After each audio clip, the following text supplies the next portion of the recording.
Tout est parti d'un échange, d'une rencontre entre un ex-policier et un objecteur de conscience. Leurs trajectoires paraissent bien différentes, pourtant, ils ont le même souci de relever le défi du maintien de la paix. Alors ensemble, ils ont écrit un ouvrage avec cette envie de questionner les fondements même du métier de policier. Yves-Patrick Delachaux et Frédéric Maillard, auteurs de Policiers et gardiens de la paix, sont avec nous.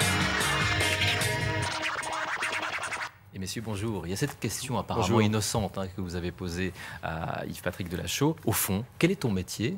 Ça veut dire quoi être policier? Je crois que c'est ça qui a tout déclenché. Écoutez, je dois dire que lorsque j'ai vu les premières pierres précieuses tomber de la couronne du policier Delachaux, je me suis vraiment inquiété. Je me suis inquiété que la police ne puisse pas relever les défis de demain. Et effectivement, je l'ai interrogé parce que c'est un policier qui ne se laissait pas faire. Ce sont des questions qui vous ont toujours tourmenté, dans le fond. Vous avez écrit plusieurs ouvrages, vous avez même quitté la police un peu avec fracas il y a 2 ans de cela. C'était plus possible pour vous?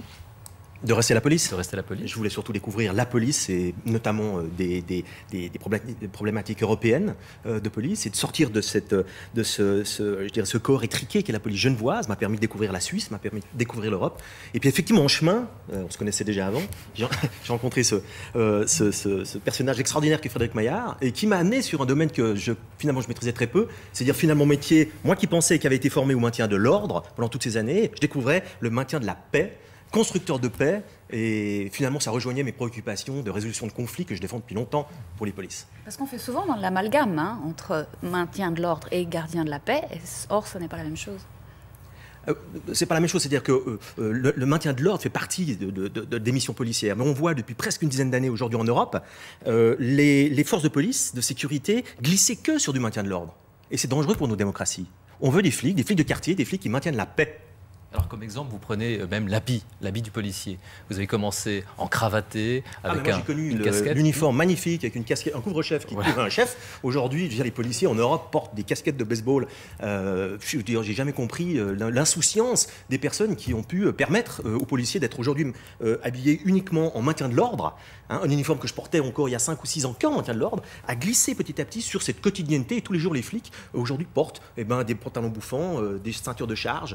Et puis j'entends d'une expression de paix et de démocratie, ça m'inquiète, oui. Mais vous ne trouvez pas en même temps qu'on en demande un peu beaucoup aux policiers? Du coup, ils ont plus de repères, peut-être? Si on les emmène sur le terrain militaire, bien sûr qu'on leur demande l'impossible. Ça n'est pas leur rôle.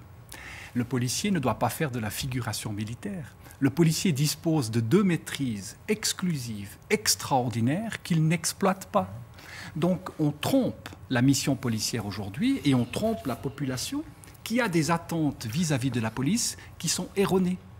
C'est tout le débat et c'est ce que nous avons voulu postuler, à savoir retrouver les vraies facultés du policier pour qu'il s'épanouisse lui aussi. Parce que nous trouvons aujourd'hui des policiers qui sont frustrés, qui se rendent bien compte que s'ils opèrent en militaire, eh bien, ils ont perdu. Oui. Si on est sur le champ militaire, c'est que les gardiens de la paix n'ont pas su sauvegarder cette paix. Vous avez cette phrase très forte, on m'a volé mon métier, dites-vous. Ah, c'est sûr, en tant que policier, on m'a volé mon métier. Aujourd'hui, encore une fois, je sors du statut policier pour essayer de réfléchir au fondement du métier policier. Et ce livre, vous l'avez présenté comme ça, à ma connaissance, en tout cas en français, le seul livre qui va dans les profondeurs, dans les entrailles du métier, dans le ventre. Moi, j'aime parler, j'aime écrire avec le ventre. L'intellectuel est ici à côté de moi et met en forme ce que j'ai l'occasion d'observer. Et ce livre doit absolument aujourd'hui être dans toutes les bibliothèques pour connaître le métier policier. Et dans tous les ménages. Et dans tous les ménages. Dans tous les commissariats, en tout cas.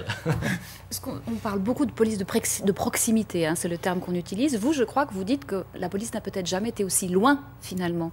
C'est indéniable. Aujourd'hui, en tout cas, les polices, avec des volontés politiques clairement définies, notamment en France, et puis jusqu'à chez nous aujourd'hui, il est clair que le débat est biaisé dans la mesure où, tout d'abord, on ne sait pas véritablement ce que c'est, cette police de proximité. Moi, j'amène, si vous voulez, des réflexions sur la sécurité de proximité. C'est une erreur de penser que la police, à elle seule, peut assurer la sécurité. La police de proximité n'est qu'un facteur dans une organisation qui pense la sécurité, la proximité dans le plan, je dirais, sociétal et politique. Alors rapidement, qu'est-ce qu'on peut faire? Parce que bon, il y a 21 questions dans cet ouvrage. Essentiel. 3 points rapidement. 3 points essentiels. Commence par le recrutement. Première chose, il faut aujourd'hui figer les compétences des directions de la police. Dans la plupart des cas, les directions jouent contre le politique. les directions. Et en plus, joue contre les hommes qui sont sur le terrain aujourd'hui. Figer les compétences des directions des polices. Deuxième cas, retirer la formation et le recrutement des corps de police qui se suffisent à eux-mêmes.